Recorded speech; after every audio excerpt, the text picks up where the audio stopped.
God, these lights heat the room up so fast. Yeah, When should I we got do the down other here, ones? huh? Do this. Yeah, That's it's why Matt does it. 'Cause annoying, but yeah, it's not super fucking hot. Like when I got here, like an hour and a half ago, I was like, "Wow, it's nice down here." And then It instantly gets hot. that sunglasses. What is this, a Howard Stern thing? Yeah. Well, with these lights. My mom was asking that. Like, he thinks he's Howard Stern?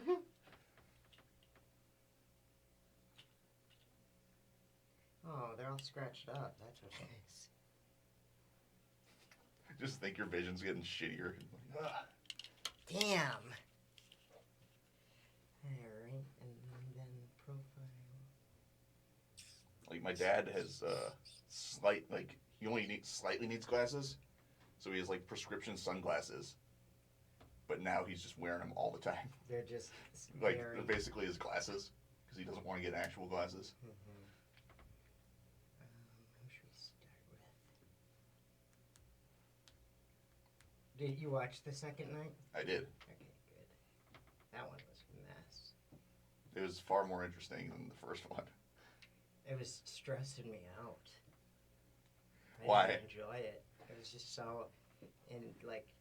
They give everyone like 30 seconds to answer, so they're like, Yeah. time's up, time's up. There's so many rules. Do you have any preference on number one? Number one? No. To start with? I mean, Who's the most we can do interesting? Bernie. He's the obvious one. Okay.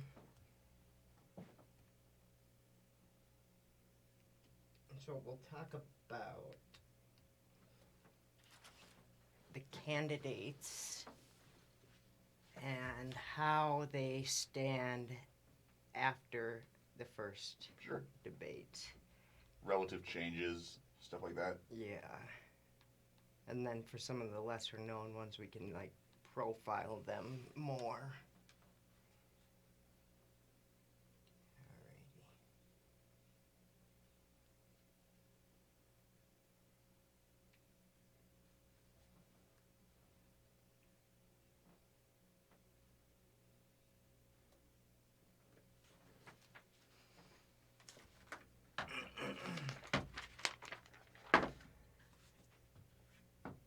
God, where do I keep putting my water down somewhere. Oh, good. Check, check, check. Doing something. Yeah, that's good. AM 950, the progressive voice of Minnesota. Welcome all to Mission Accomplishers. Mission Accomplishers. Saturday, 7 p.m. Here in the Twin Cities of Minneapolis. On KTNO.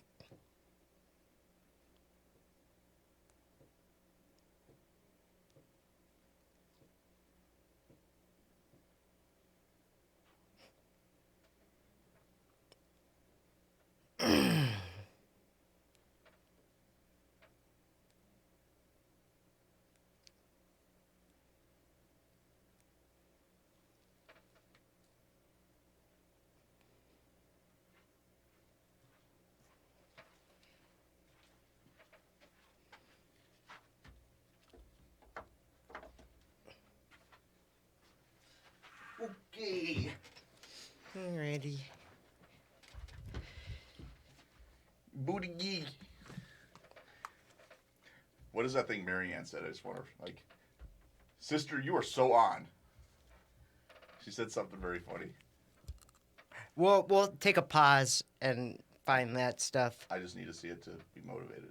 Okay, so that is what she's good for. Oh, did she say strong? That's what popped up. I think she said. Before we begun tonight, before we started recording, Eric needed to watch a clip from one Marianne Williamson for motivation. That certainly is her strong suit. Inspiration instigation, and a It's whole a lot of perspiration. But she's not really sweaty. God.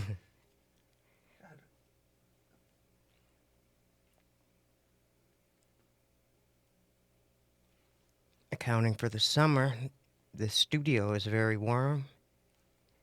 It is. It's like a sauna in here.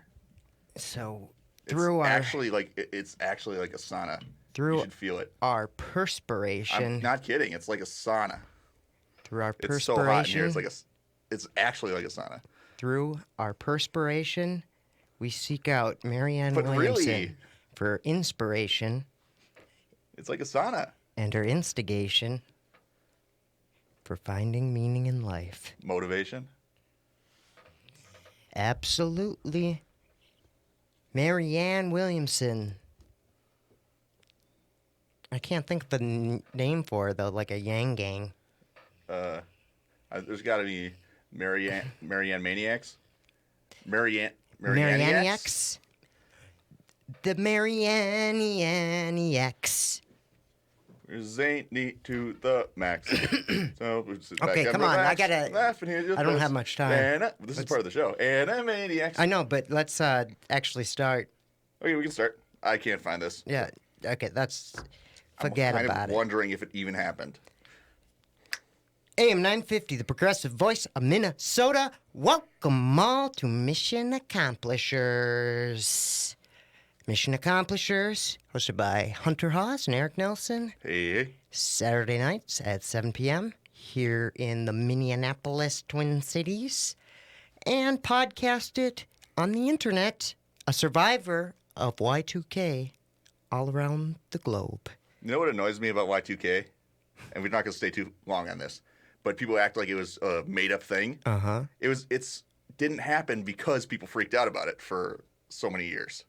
They Because spent so people much took money action. updating software, fixing the flaws. Yes, and It's not like it didn't really pose a threat to us. It was a threat that we fixed.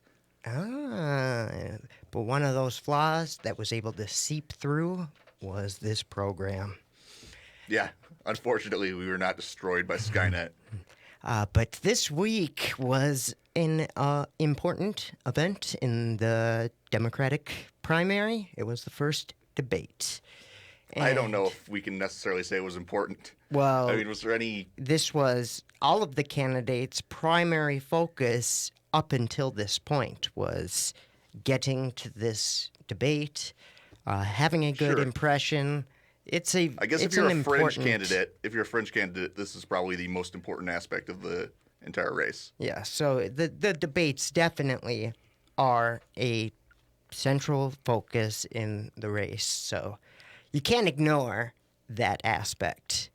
But today we're going to take a look at where some candidates stand after the debate, because a lot of people were complete unknowns to most of us before, and now we have a bit of an exposure to them. And some of the bigger candidates, how did they fare after the debates? Did it have a positive, negative effect? Some trip-ups Well- and some impressive performances. Yes, we will take a look at it all. But to start things off with, let's go with the big man himself, Bernard Sanders. El Sandorino.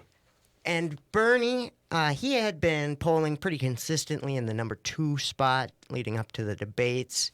Kind of, Starting to get caught up, though, by yeah, Warren. it was kind of a 2-horse race for most of this year between Biden and Bernie, with Biden edging him out by about 5 to 10 points in polls consistently. And recently, Elizabeth Warren has caught up and is just a couple points behind Bernie for the number 2 spot. It seems like she's really being pushed by a lot of the media figures. Yeah, Like, which they're is just looking for interesting. anyone but Bernie, and they're going, oh, you like all this stuff. Okay, we have a different person. Mm-hmm. It's like what they did with Keith Ellison and Tom Perez. You know, like, oh, we got a Yeah. guy who has all the same beliefs as you, Uh-huh. so don't worry about it. But it is interesting. Bernie and Warren being so close in that 2 and 3, and you do see that Warren is a preferred option by mainstream media and just the establishment Democratic Party. Mm-hmm. But Warren is still a lot better than most establishment Democrat Oh yeah, options. sure. If she ended up being president, I would not be disappointed. Yeah, so it is. I mean, that kind of is a sign of where Bernie was successful in influencing the party overall. I mean, the entire debate, every single aspect of it is like taken from Bernie's platform from the last election. He completely shifted the party. Yeah, for sure. I mean, Everyone's trying to argue like how much they're like Bernie without actually being him.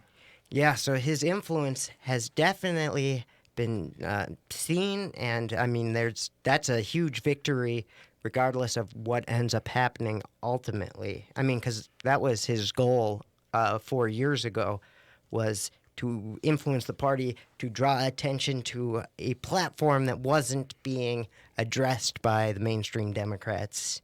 And that's changed. Now they're talking about things that they hadn't talked about the past 2 decades. Yeah, something like Medicare for all, something like, Yang's basic income, that it would never have been discussed before. I gotta get a phone charger. Oh, sure. It doesn't die. That was good to finish the thought.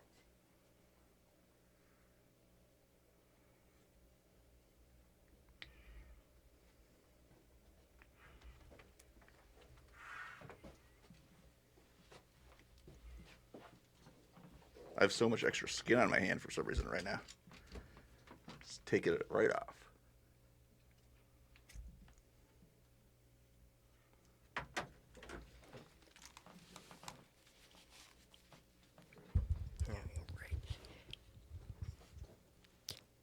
Yeah, without a doubt, the issues that are in focus are completely different than where they've ever been in the past, and that's good. Yeah, discussing America's foreign policy as something we need to take a step back from.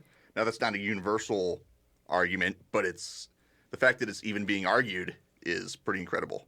Now, Bernie, I think this is a lot different circumstance than 2016, where 2016 it was just 2 candidates. It was Hillary Clinton and him. Well, and you had Lincoln Chafee and but they dropped out very what was early it? on. Who's the other guy? O'Malley, Martin O'Malley. Martin O'Malley, yeah. I think there was one more, though. But let's go. They don't matter. I wonder how many people were the maximum in a debate in 2016. Oh, I think it was probably 4. Yeah, there That's what I remember. weren't many, but That's because Hillary Clinton was the chosen one, right? That's why people got so upset with Bernie for running. But what's interesting, or what's different actually, is that there was a lot of people who were voting for Bernie simply because he wasn't Hillary Clinton. And now when there's 19 other potential options, it's a whole different race this time around. Mm-hmm. People have been told that Bernie, the sexist, is running. And before, maybe they made some sort of mental appeal to themselves where they could vote for him because the alternative was this war hawk. So, I mean, I love Bernie. He's my number one option. But I'm wondering, how is he going to pick up momentum or pick up voters? Because everyone's aware of him already.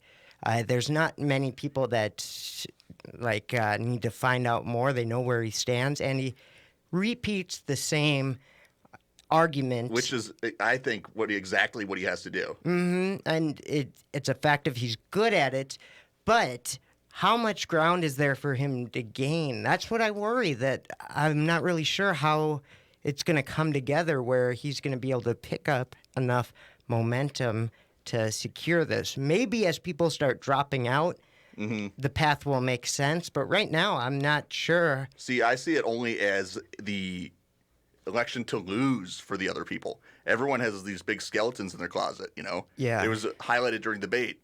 You've got Biden's pretty racist voting record.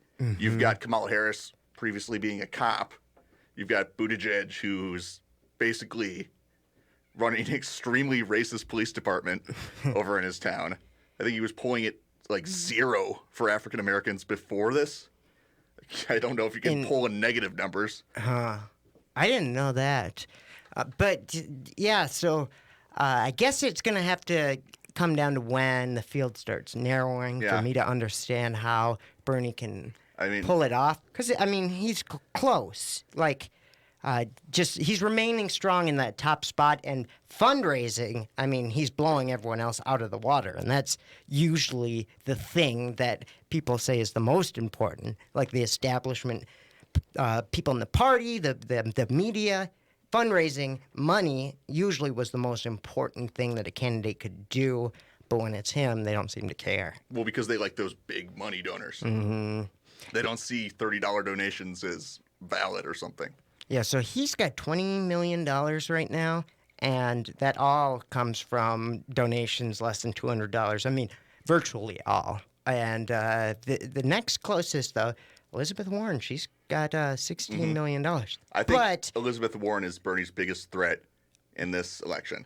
Just on the money aspect, her money comes virtually all from transfers of like past campaigns. So interesting for her. Yeah, so for her Senate races, she had all this money in the bank, and it's just moved over to that. Gotcha. So, Bernie has more money than anyone from these less than $200 donations. When you factor in where the other people got their money, just that chunk of small dollar donations is more than everyone's. And 3 boathouses? He's loaded. Or not 3 boathouses, 3 houses. One of them is a boathouse. Let's see. The next closest for small dollar donations is actually Beto O'Rourke. And that probably comes from... I'm sure that's from the Ted Cruz thing, right? No, this is new small dollar donations to this. But I'm sure that has a large part to do with just people who had donated recently reaching back out to them. Weren't they doing something tricky, too, with Beto O'Rourke's donations? They were, but now that everything has come to light, he did have a significant amount of small dollar donations. So it was... legitimate to some degree. There was a lot of high dollar donations, and it doesn't look like it was actually transferred money. But what happened was it wasn't unique people, like individual donors. It was a bunch of small dollar donations from like the same person. Yeah, well, I mean, that's exactly what I was saying. It was tricky. Yeah. So actually, I take that back because I can't see how many different people donated. That was initially what was occurring. Yes. So I don't have any reason to believe that they're not still counting that. Then. Yeah. Correct. I kind of misunderstood as I was speaking, but no, that accounts. We'll kind of edit that. But money. We haven't really. I just want to get on the debate. Yeah, performance. But what did you think about Bernie's performance in the debate? I thought he performed exceptionally. I don't think people were worried about how old he's getting. I think that he's still pretty quick. He's still pretty aggressive with his answers to things that people are saying incorrectly about him. Mm-hmm. Still shushing women. Spoke over Kirsten Gillibrand. But yeah, and he's staying on message. I saw some criticisms that he's like, Bernie's not even answering the questions. It's like, yeah, he is, because those are all tangentially related to it, and he gave a reason why it relates back to it. I think Bernie does his best when the questions are kind of ridiculous or other candidates are coming from a place that he sees as kind of absurd, and you can see his sincerity then. So, like, the way they phrase questions towards him I mean, they're absolutely going after him. And that's when he does his best, is responding to those. So keep it coming that way. And you'll notice that, like, the crowd response to Bernie a lot of the times seems pretty tepid and lukewarm. Mm-hmm. It's because the tickets to that debate costed $4,500. Yes. So he's not exactly a cross-section of America watching these debates. Yep, that is a good thing to point out. Think about the kind of, like, insects that would pay $4,500 to watch a political debate. Ugh.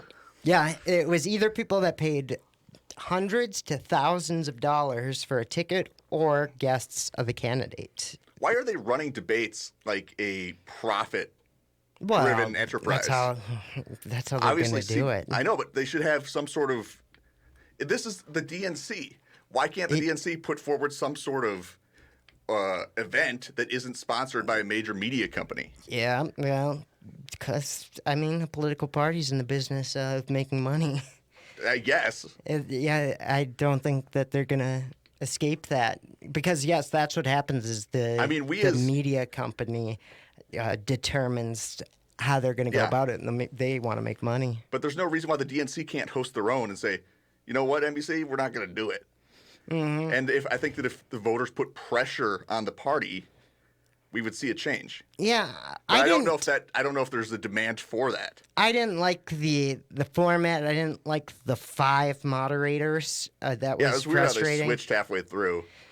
Yes, so I'm with you that I think the quality would go up if you had it as an independent debate, and then it could be carried on multiple media sources. You wouldn't be restricted to one that controlled and made profit off it. And why are we still pretending that Rachel Maddow is anyway a respected voice in media?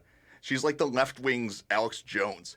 There's no credibility to half the stuff she was saying. She kept leading on and hinting, suggesting that they had evidence of collusion that was going to get released earlier than it was. She, we have this obviously leaked tax form from Trump. So I didn't like the choices. I don't like the Meet the Press. What's his name again? Chuck Todd, Sleepy? Yeah, Sleepy Chuck Todd. He was frustrating to listen to because he's a very unpleasant person to see. He would ask questions and then dismiss the answer from the candidates. Like, I don't agree with that. Yeah, and it was like, or he'd know what they were going to say, so then he felt it didn't matter. It's like, well, your job is to get this information out to the public. It doesn't matter if you know.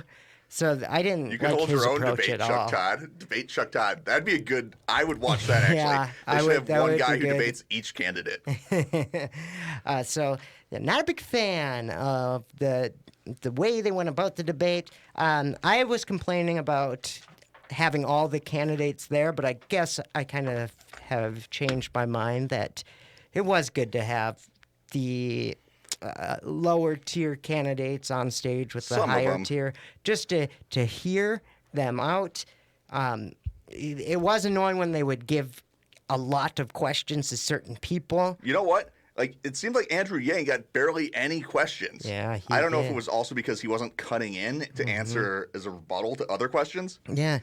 But the one question he got was like, how are you going to do this $1,000 for everybody? And what? Pretends to hear the question? Shouldn't you have that loaded up and ready to go? Because you know they're going to ask that.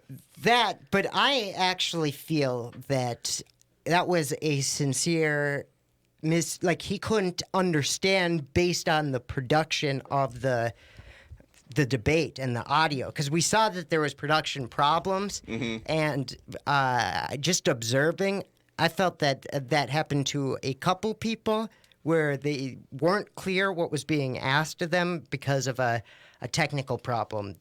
And I've been seeing a lot of people criticizing certain people for kind of having that response of like being unprepared, Yang especially, but then there was others. I mean, when he gave his answer, didn't seem super prepared. It seemed kind of flustered and like he had to recollect what he was going to say. Yeah, that was weak. But I do feel that they were dropping the ball on just how they delivered this and the production of the debate. But Andrew Yang, this was his kind of chance. This is what he had been striving for the past year, basically, is to get to the debate stage, to bring his ideas to the table, and he made it, and he's built a lot of support along the way. And yes, he was one of the candidates who was spoken to the least. He has been complaining that they turned his I mic heard that, off. yeah. And there are evidence that, like, you see him with his hand up and talking, and they don't turn him up. Where you saw the first night, like, Bill de Blasio was able to get in all the time. So that, I mean, there could be some truth to that he was turned off Yeah. more than I mean, other candidates. The DNC has a history of playing those little games. Yeah, and he is certainly one of the candidates that they would not want to win the nomination for multiple reasons.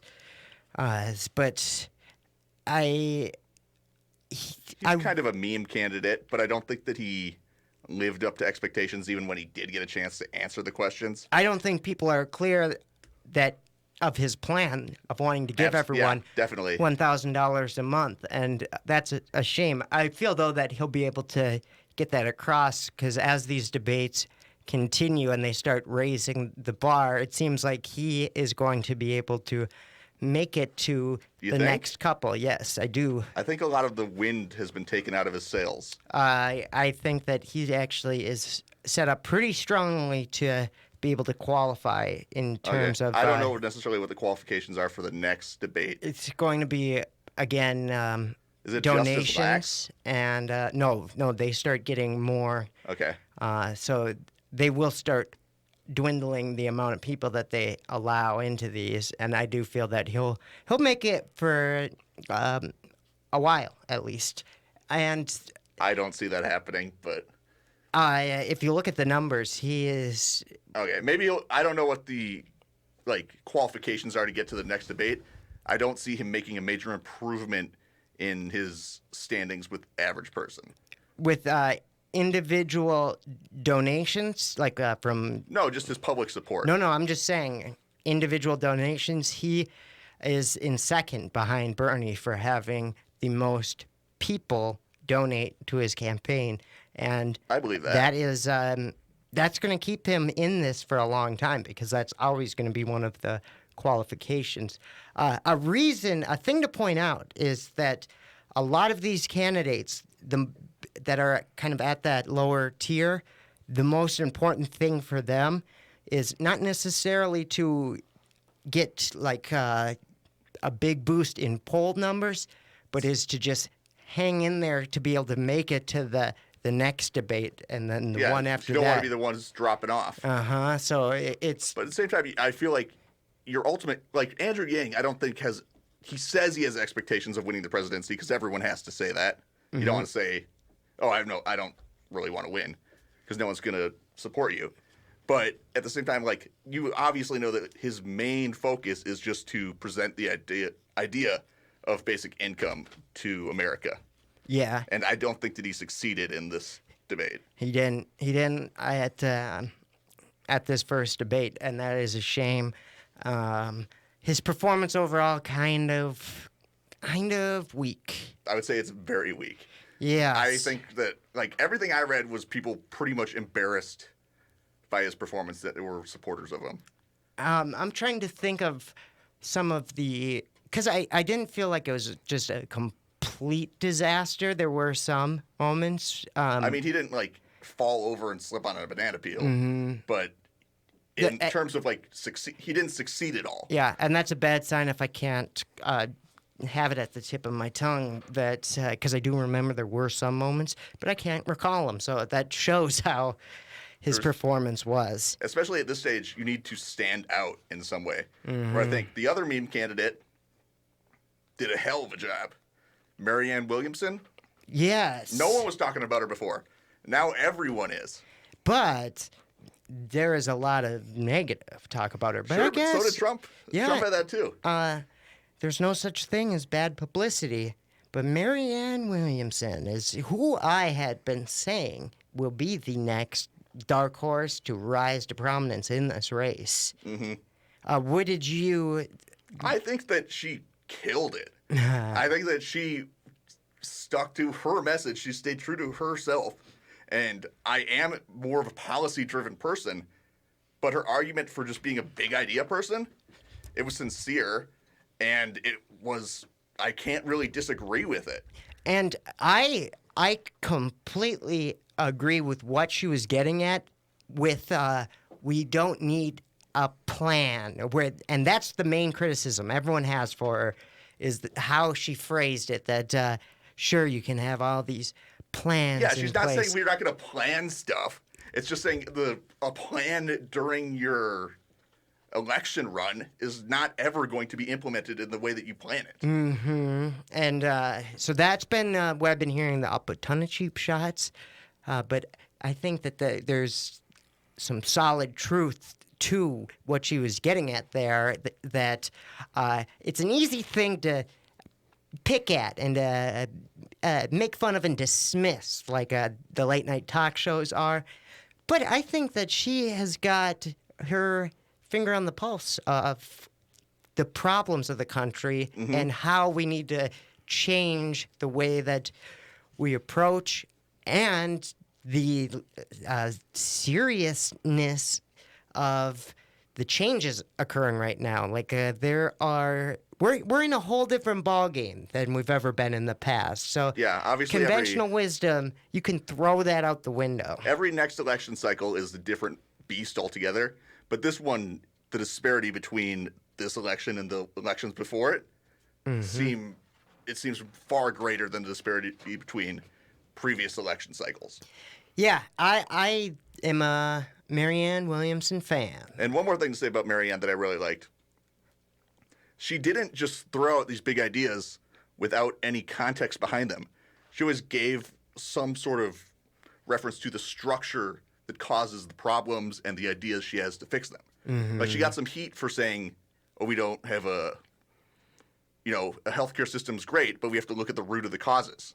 And it is a great question. Why do Americans get sick so much more than other countries? Absolutely. Yes, that's a good way to put it. And that's what she was getting at with that, with the plans and how she phrased that. And it's frustrating seeing like the Colbert and I think that Seth, can only help her, honestly. But they are immediately dismissing. They're doing the same thing that happened to Kucinich in like the 2004 race. But I mean, we live in the age of the internet now, and I think the more name Yeah, recognition she has, that's a good point. the more people are talking about her, the better. It might be a different case if it was down to her and one other person. But right now, there's like 20 people at the debates. So anyone talking about her is a win. So then I want to talk about an issue that an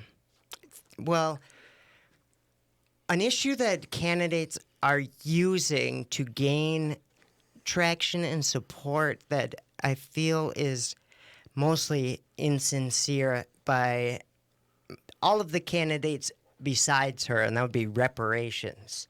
And this is just an easy way to appeal to the black voting bloc. Because they still have this idea that they're a monolith and they vote as a single unit.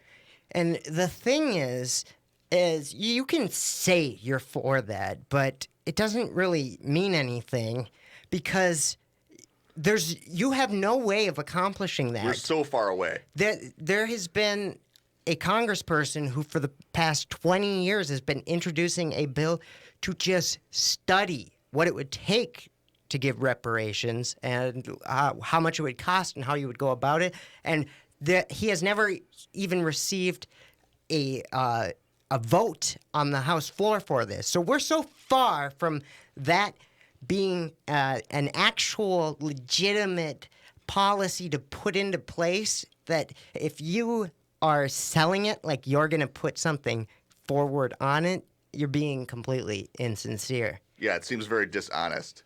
So There's no route that we can currently take to get to it. It's not like its polls extremely low. It has very low support even among a lot of black people. I don't see it happening. Hypothetically, would I like it to happen? Does it seem like a move of, like, is it just a move? But more, Yeah, but that doesn't matter. what's more important, I think, is that you have to be honest about how you would go about this. And I mean, Yeah. you can't sell to people, like promise them the world, and then once you get into power, deliver nothing. And that's what would happen with anyone parroting that this is going to happen. That's The another way thing. to go about it is to support the congressman's plan of studying it first and to make clear that that's the first step. But they're not doing that. They're saying that they're for it. Yeah, I mean, we could say, yeah, I support it, sure, but I don't know how it's going to come into fruition at this current state. Yeah, so Yeah, it's just being dishonest when they try to, use that as a leverage to get into office. and the only one I think that has the right to talk about it is Marianne Williamson, only because she's been writing about it for 20 years now. And she's the ideal lady. She didn't say that, it's definitely going to occur. She's just putting out good vibes, good crystal healing. So the person that people have said won the debates has been typically Kamala Harris or Pete Buttigieg, but Kamala Harris. Really? Yeah, she has been. I can understand Kamala Harris, but I don't get Pete Buttigieg. But yeah, let's talk about Kamala Harris first.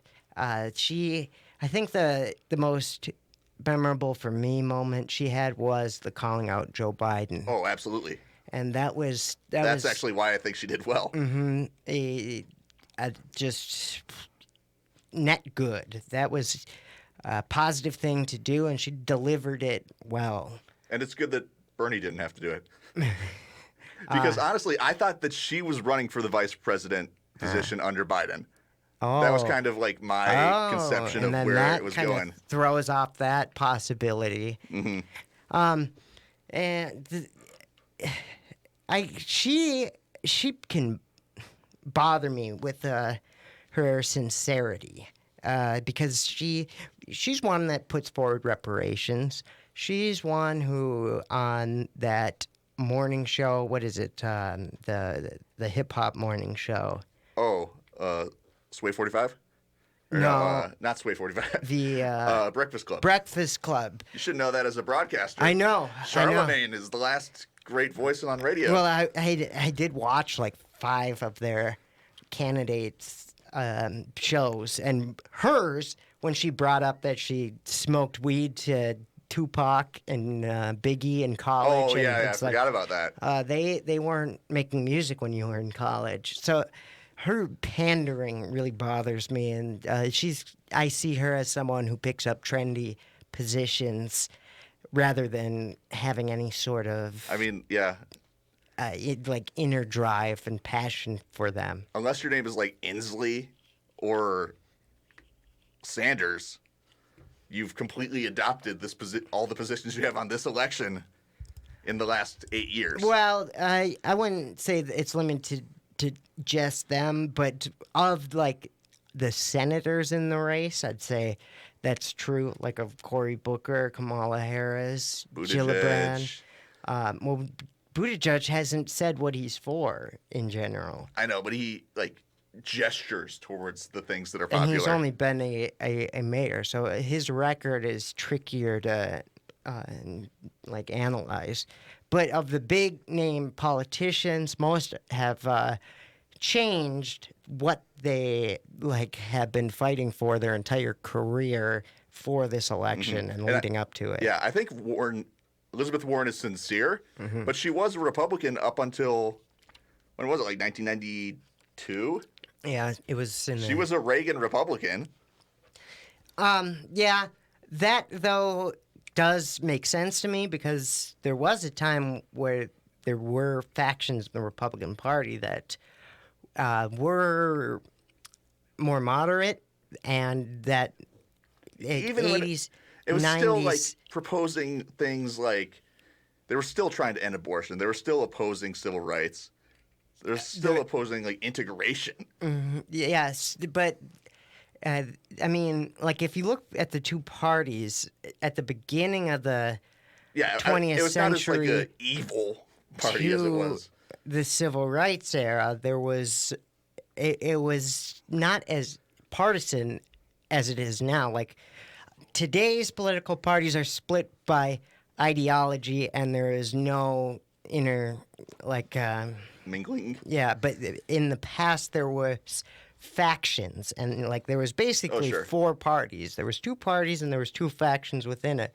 So there The Blue is Dog still Democrats remains and- of that now no longer exist. But there were people that would qualify and then that have switched parties.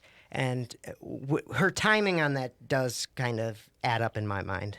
Mm-hmm. And I guess you could make an argument that, she left because of the Reagan shift. Yeah. But Kamala Harris, she's the media's darling after this. But yeah, that would be my main problem with her, is a lack of sincerity behind the policies she puts forward. Mm-hmm. And I know she was a cop, Mm-hmm. which Biden tried to go after her on that one. Yeah.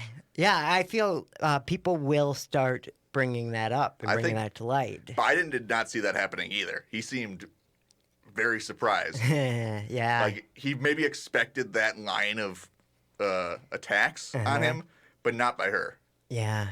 That was I mean, she was like, she's his go-to VP pick. A black woman. A black woman who's young. Yeah, that was a very good point that you made, and I wonder who Biden would choose as a VP. Yeah, I don't know. Me trying to run through it. I don't mean, think it'd be Gabbard. Barack Obama. Yeah. That would be he would ideal for win. him. There's- Yeah. It would be so easy if Barack Obama was like, I sure, don't I'll think be vice Barack would president. want to do it, But but you don't have to do anything as vice president, technically. if you could talk him into it, yeah, just be that's- like, just the you don't even ticket. have to be in Washington, D.C., dude. yeah. Unless the Senate ties, you don't have a job. And you could do Michelle Obama, but I don't think she's interested either. I'll do it. You get with Sasha Malia. Like, this is going to look great on your resume. Is there an age restrictions for vice president? I don't. Yeah, I think there is actually. You have to be above 35. I know that's for president. Is Yeah, it true but for vice president, I'm pretty sure. Okay. Well, you don't have to, but the problem is if the president died, they couldn't become president. You could have anyone be it. Is that? but I don't know if that's true because you can get into positions like Speaker of the House. You don't need to be. this one, I know it is true. That, because I was looking into it back with the Alexandria Ocasio-Cortez, just some How many people would have to hypotheticals. die before she would be president? Yeah, it was. I was just putting up together some. How would this work out? And I found out that no, you could have the vice president be under 35. The problem is, if the person died, you couldn't get them into office. It would just jump seniority or the hierarchy of whatever it is. It would go to the Speaker of the House. Although the thing is, like, these rules that we claim to have, until they're tested, Yeah, true. it seems like they can just throw everything out if it's never been done before and you have the right Supreme Court. Yeah, that is how it goes. I mean, you would fight for it, and then you could set a new precedent. But the way it's like written now, it wouldn't work. But you could always try. Yeah, go Supreme Court. But let's go to Buttigieg. Okay, I'll give the strongest moment I thought he had would be the when talking about the problems with South Bend, Indiana, and the racial issues, that he took ownership of fault, like that he didn't deliver, that he didn't do a good enough job. Just the fact that he did that was, in my mind, good. Like, it showed, it was just refreshing to see a politician do that specifically, to take ownership on something rather than to talk around it. Or try to pass it off on someone else. Or, you guys are just misunderstanding the problem. And in general, I will say that he's very good at speaking. Like, he was... Yeah, he's very good off the cuff. Where Beto O'Rourke was that, everyone was saying that about him. Yeah. It does seem like he's doing an imitation of Barack Obama. I mean, it's possible he talks like that, but it'd be unlikely. Those were the two things that stood out to me. Buttigieg was... he's a smooth talker, for sure. But you know what? Every time I see him, I just start cracking up because Trump's dig on him is so accurate. it really surprised me Oh, because I God, think you mad? Alfred E. Newman, Yeah, I didn't know it's true. he looks so much like him. I know. And I was not expecting Trump to have like the clarity of mind at this level of like brain addled. No, I know that is brilliant. But what do you think of Buttigieg after this? Nothing really stood out to me, although what you mentioned is refreshing to see in a politician. Mm-hmm. But I don't know. There's plenty to be critical of. Yeah, he did a good job, but I don't think he stood out to me in any way. He didn't offer me anything that I wasn't expecting to see. Because even that ownership of fault, it in some ways it appears calculated to me. Like, oh, this will read well with the voters who are sick of the lies. Like, he talked to his team before that debate. Like, if this comes up, I'm going to take ownership of it. Sure. Which there's nothing wrong with that. Yeah. But he just seems so calculated. I see that. My main criticism is I just don't like anyone who doesn't put forward policies, who hides with what they would do in situations. Yeah. And who just speak on rhetoric. And don't even take positions.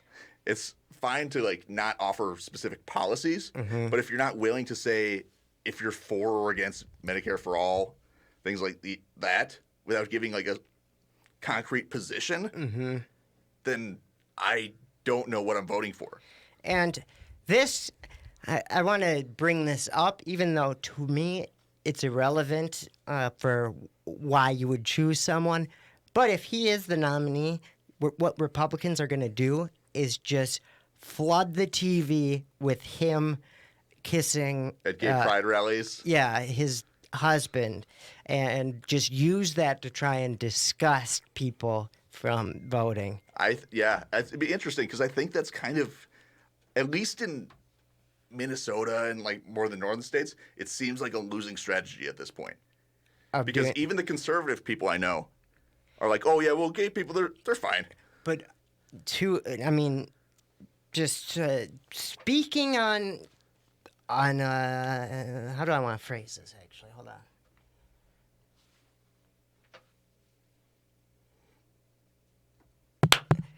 There is the fact though that straight men seeing two men kissing, there is a reaction inside that it's unavoidable, and it isn't even prejudice. It's just a naturally occurring thing.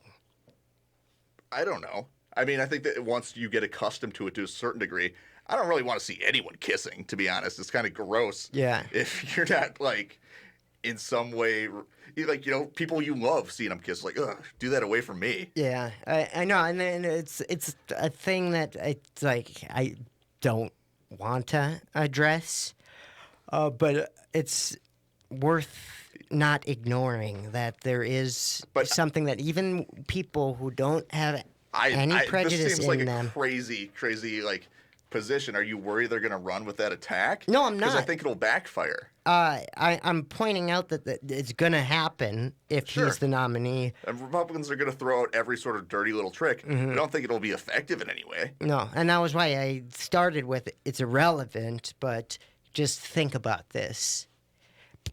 However, I'm always for breaking down those barriers. Like when Keith Ellison was running for Attorney General, when they were saying, well, no Muslims ever won a statewide election. I go, well, good. There's no better one to break down that barrier. And Barack Obama they're going to go after him for racist stuff. You know, Hillary Clinton's going to leak him in a dashiki. Yeah, the only fear is that that gets used and then it inspires more hate, like Charlottesville or like targeting of gay people, that they're able to rile up so much. Okay, I think I understand what you're saying. Like, it'll bring up a new vein of homophobia. And that's not a reason to not do it. It's just something to prepare for, to counteract, to just keep people safe. But the perfect argument against that is, oh yeah, we were trying to find disgusting pictures of Trump kissing his wife. Yeah, can't find them. Trump disgusting. Because it's way grosser to watch Trump kiss someone Yeah. than watch Pete Buttigieg kiss his Yeah, husband. that's a good point. This is like a slimy Jabba the Hutt So kiss. if we're watching anyone be kissing, it's going to be so much grosser to watch Trump do anything vaguely sexual. Who else stood out to you in this debate? Inslee stood out to me. Yeah, Inslee. I thought he did pretty well. He offered a sort of ideology that I didn't see anywhere else on either debate stage. Go explain that a bit. Just he has a focus on environmentalism, ending global warming. You're not ending it, but like taking concrete action to stop it or slow its progression. And it's like such a huge issue, and our time to really deal with it is quickly approaching the point when we can't even like counteract it anymore. And no one's talking about it. What was great with Inslee too is that his climate plan is something that even if he doesn't win, it's his policy is ready for anyone to pick up and put into place. So Yeah, I mean, he is a good addition to this whole process. if someone doesn't pick him as their Secretary of Energy, Yeah. it's like what, or EPA or whatever. What are you doing? Yeah, that's it's going to happen a lot with all these candidates is jockeying for a cabinet position. Yeah, I mean, what do you think the first debate was? It was just like, who gets to be on the cabinet? And one that I don't know if she will end up getting a position like that, but would be would be Tulsi Gabbard, one of the more polarizing candidates in this field. I Yeah. thought she did a good job. I did too. I thought she was. My favorite moment of all was addressing her past bad, conservative views, the questionable things about her, some of the homophobic policies she supported and things she said, was how she was raised, and just the way that she was able to deliver it in a relatable way, that she grew up in a conservative family that had some bad views, and it rubbed off on her, and that I'm sure a lot of people could relate to that. She said it's something along those lines, and I thought yeah. it was I like how it was relatable. It was only halfway through Obama's presidency that he came out in favor of gay marriage. You know, Democrats were still by and large playing that game where they're like, we don't want to send them to prison, but we can't let them marry Yeah. each other. Yeah. Oh, for sure. Where That was one of if the- a Republican today was giving like the Democrats' position 20 years ago on gay marriage, they'd widely be considered like extremely homophobic. And I'm not saying that they're not, Yeah. but it's just kind of surprising how quickly things have progressed, and especially if you're looking at that, Yeah. like maybe show a little compassion to a change of view, because I bet yours did too. Yeah. Absolutely. Well put. The way her discussions on foreign policy, though, she's the only one talking about certain things. And another person that is a great addition to this, however, one that for some reason inspires so much polarization and opposition to her. I don't know why people are so critical. I don't really understand it, but I see that it's there. Kirsten Gillibrand. What about her? No one has any positions on her. They don't care about her. She is the in football. They always have the Andy Dalton line of that he's the true medium, and if you're below him, then you're in the bottom tier of I don't even football know who Andy quarterbacks. Dalton is. But He's the most medium yeah, quarterback. Gillibrand is the candidate that if you're polling below her, you're in deep trouble. Yeah. She has just absolute no. I don't know how she got on Traction. the debate stage. I feel like that is But some then fishiness. there's other like guys like Tim Ryan. There's a handful of Yeah. like guys who I already forgot their names. The guy who looked like he was wearing a wig. I don't know who that is. I think that was Tim Ryan. I don't know. There are a bunch of these guys who look like they were There's like Delaney. taken out of a There's Sears catalog. yeah, for sure. I don't know how they're on there. Oh yeah, and then there's what the hell is his name? Yeah, see, it's so bad we can't even recall him. Hickenlooper. That's what I Oh was yeah, thinking of. Hickenlooper. He was trying to position himself as like the anti-socialist guy. Yeah, that's his thing. Is they're all nuts. All these Democrats. Uh-huh. Anti-socialism is. He's going to be doing Fox News town halls if he hasn't already. Oh yeah, and it's like, who are you going to get your votes for? People who accidentally walked into the Democratic primary. Yeah, I know he's Like- going all in on the. Let's try and pick off those suburban Republicans. Yeah, maybe people are like against some of the welfare programs, but he doesn't give anyone else another reason to vote for him. Yeah, so I would say the below Kirsten Gillibrand would be. You got John Delaney. You got Oh yeah, John Delaney. John Hickenlooper.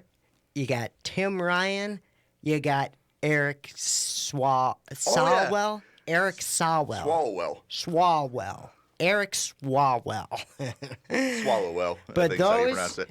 are the irrelevant candidates. Yeah, and to be honest, like I kind of thought Inslee was going to be Yeah, that too, I which know. is why when I He saw his has performance, he blew up. escalated, as well as Bill de Blasio. He is out of that just complete irrelevant Yeah, candidate. it would just impress me his ability to like be a bully. Yeah. Because if you're going against Trump, you need to either like overcome him with like pure positivity, like Marianne, and use your healing crystals against him, or you need to just be mean to him. Yeah, so those can't wait for when they are no longer in the field and we no longer have to listen to them. Now, another question is not necessarily who you think did the best, but who do you think showed the most promise or least promise in beating Trump? Let's see. It would be someone who had a strong debate because that is going to be a pivotal moment is when they're on stage together and someone who can handle Trump's just insults and the Gonna way try to he intimidate them and yeah I have to think for 1 second on that. I gotta look at the names. I don't know.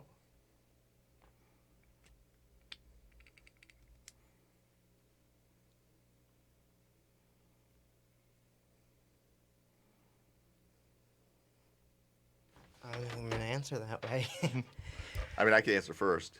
But no, my answer is I don't know. No one really stood out to me as strong in that way to take on Trump. I worry that there wasn't a performance that was so good that I mean, it doesn't have to just like overcome him with like out alphaing him either. You can, use a different. I know, but I'm not sure. I really Anyone who did poorly or like gave evidence that you just don't think they have it in them. well I worry Beto O'Rourke with his Spanish and his kind of just pouting. He definitely lost traction in his Like playing the pity card. Yeah. Yeah, that would work. like because he was seen as like a Superman before this, like during the midterms. Yeah. He was When definitely he a rising star. And now there's a lot Lost to of the guy that faults. Trump completely humiliated. Yeah, so he, in my mind, is right now looking the weakest. But just the debate, I don't know. I'm struggling to come up with an answer. I think that obviously Kamala Harris came out very well, I think, in just being willing Yeah, and able to directly confront people on things they've done wrong. that was what I was thinking, but I wasn't sure if I wanted to go with that answer. But she seemed just the best able to utilize this Like format. the confrontational aspect to yeah, it. yeah. And Trump's obviously going to go, racist and sexist. Mm-hmm. And I think that she is capable of, like, stepping beyond that. And people will not. I don't think if he. Like, Trump's. like racist and sexist actions when they're done like directly to a person, I think feel a lot more real Yeah. as opposed to the Yeah, the absolutely. conceptual entity. Uh-huh. So I think she kind of boosted her rankings in my mind.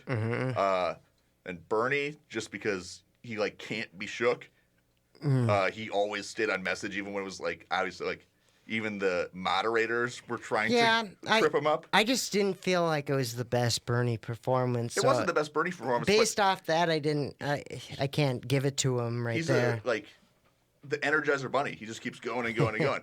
Like he won't be like tripped up by things. You know who I thought actually would do well against Trump is Bill de Blasio. Well, yeah, that's kind of why I got on this topic, is just because like he can out bully him. Yeah, I don't know if he can out bully him, but he can definitely like match him. it just the name didn't come up quick. But if he became the nominee, he would be great against Trump in this, and it would just be surprising to see a Democrat against Trump that way. Like it'd be a whole new ballgame in just debate regards. One thing though, like in a weak performance, was Biden though. I think that everyone's acting like he has the best chances against Trump, just because of like name recognition or something. Yeah. But I think that if Biden went up against Trump, if he so easily was tripped up by Kamala Harris questioning his record, and he did not give like a good or convincing argument against it, that would definitely be a weakness on his part. I do think though Joe Biden's got drunk and uncle energy. He does. He'd be good in the campaign. Joe Biden in past vice president debates was really spot on and good and like But confrontational. Yeah, but then he was like against Paul Ryan. Yeah. In elections where he's ran, he hasn't performed well at all when he was by himself. Yeah, sure. He did. Kamala did expose an opening for like a weakness. Mm-hmm. Then the other person, and I don't know if it's really about from these debates, but Elizabeth Warren is just like, I think she's probably the least likely to beat Trump of any of the candidates. Yeah, or major candidates. It sucks because I like her a lot. I agree that she has the potential to botch the election. I think she would fall into like every one of his traps. But she also has potential to be strong. But I do agree that she has. Position-wise, I agree that she's strong. Yeah. I just don't see her. A lot of concern with her. A lot of concern. Let's take a look. Because I gotta go soon. Sure. We might have enough.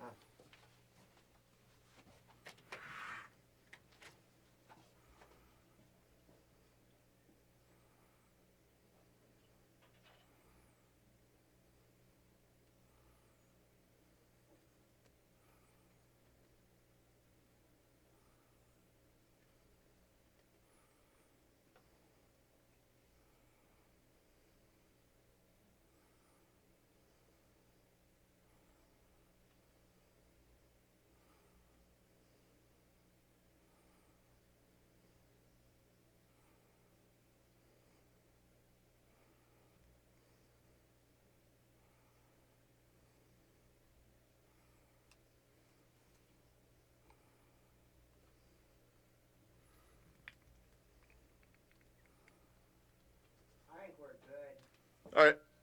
Want to just close it out? Yeah, because there was that chatter beforehand.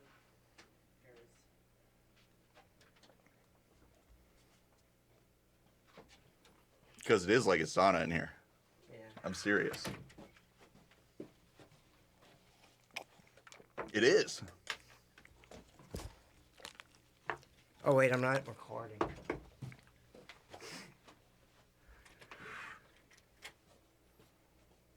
Do you have anything you have to say?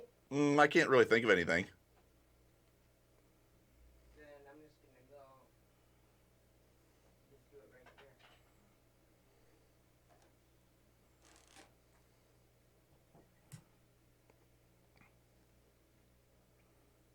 there. All right. Well, I think that's a wrap for this week. Eric, anything?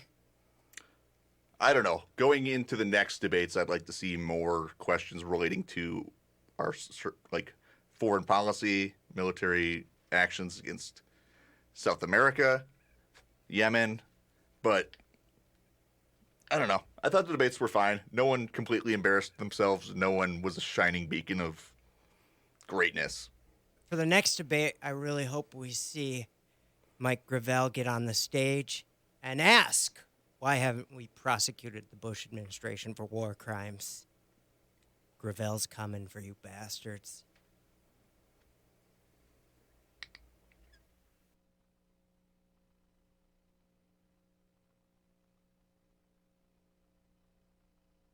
I don't know. Going into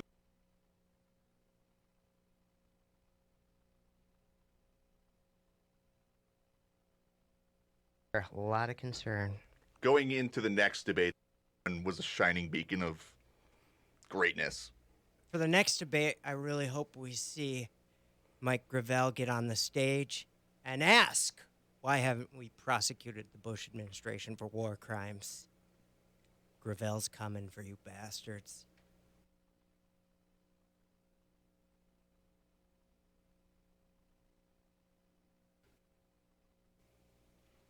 Accounting for the summer,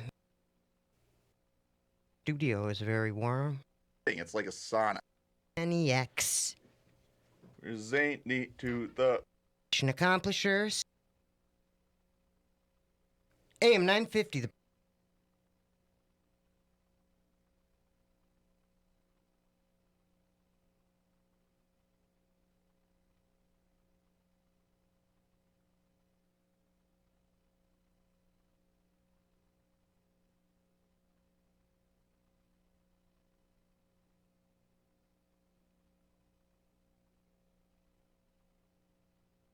us before. I got you.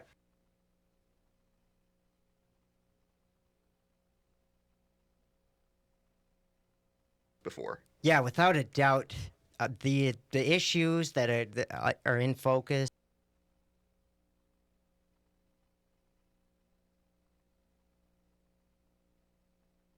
That accounts.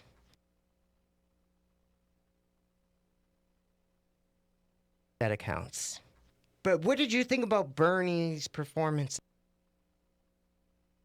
How do I want to phrase this? Are like, oh yeah, well, gay people, they're fine. But there is Conservative people I know are like, oh yeah, well, gay people, they're fine. There is the fact though that straight men seeing two men kissing, on that. But no, my answer. I mean, I can answer first. But no, my answer is I don't know. No one really stood out to me. No, my answer is I don't. I have to think for 1 second on that. No, my answer. Yeah. Try to intimidate them and. Yeah. No, my answer is I don't know.